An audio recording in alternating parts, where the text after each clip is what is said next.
everybody, how's it going? And welcome to Daily's 2A News. Well, Washington State is at it again with HB2915. They are trying to implement background checks for ammunition purchases, pretty much the same as California, so let's talk about it. Now, before we get started, I want to say a big thank you to the Firearms Policy Coalition for supporting this channel and for supporting our civil rights. The Second Amendment is a civil right, and these guys are out there every single day trying to defend it. So become a member, donate when you can, and join the grassroots army that is fighting back against all of these unconstitutional laws.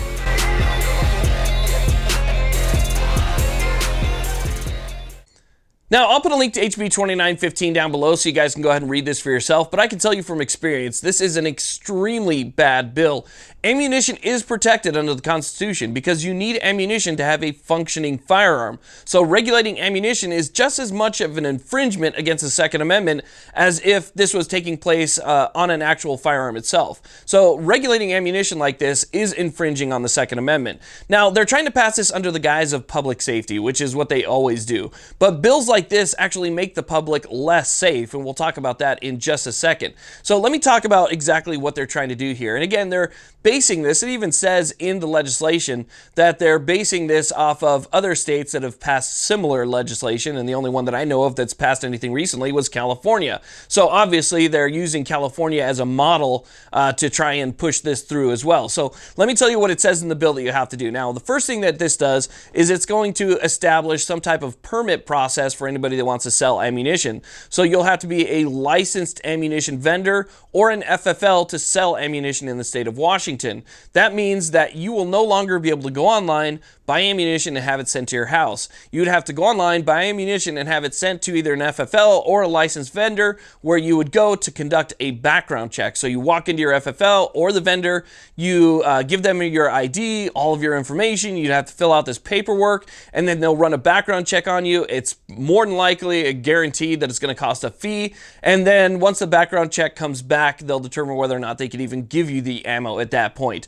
The problem with this process, amongst all of the other problems, is that obviously the system is flawed, just like it is in California. I have hundreds of emails right now in my inbox from active duty law enforcement, active duty military, and civilians that are in good standing that have never been in trouble before or haven't had a speeding ticket in 20 years who are being denied ammunition. I mean, we're talking about cops out there every single day doing their job, doing their duty, but then they go to buy ammo and they're being denied ammo because the system's flawed. So essentially, these people are being denied their Second Amendment rights because, again, without ammunition, you don't have a working firearm.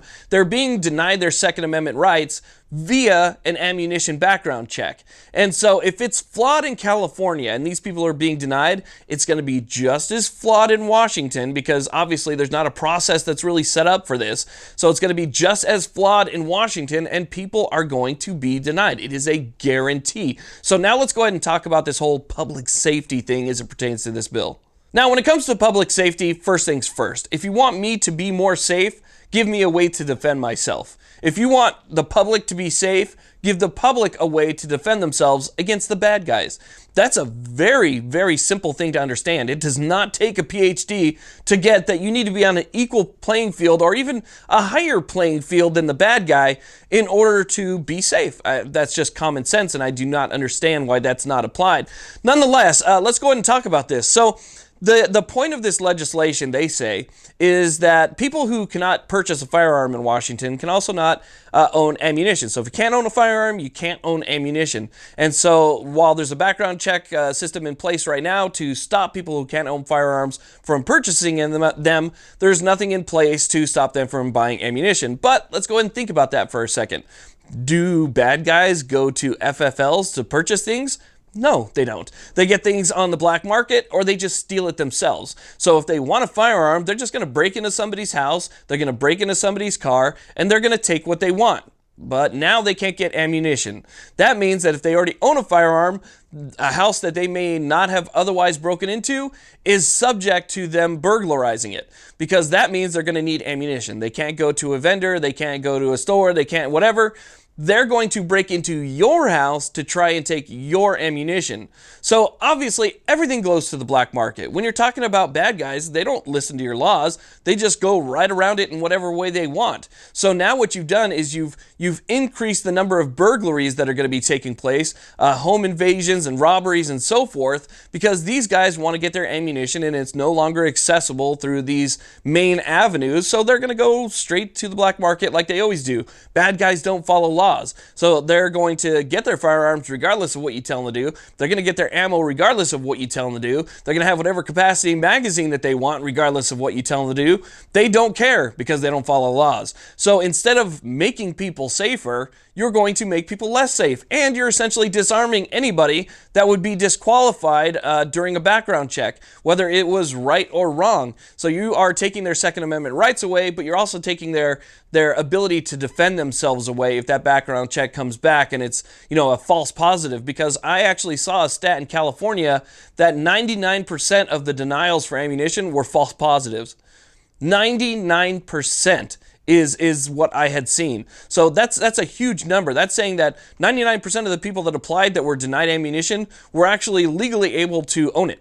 But they were denied because it's so flawed. And that's what they're trying to do in Washington right now. Washington's been heading down a really steady road of gun control, and this one right here has got to be stopped. It's in the very early stages right now, so obviously you have plenty of time to contact people, to write people, to rally, to protest, to do whatever you can to make sure that this doesn't get implemented. Because if it does, I can tell you right now, it is a mess, it's chaotic, and it's going to cause nothing but problems.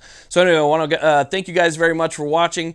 Please join the FPC. These guys are actively fighting against a lot of these different laws that are being implemented across the country right now. And so your memberships and your donations really do make a difference because these guys are out there fighting every single day. So anyway, I want to thank you all very much. Please like, subscribe, and have a great day.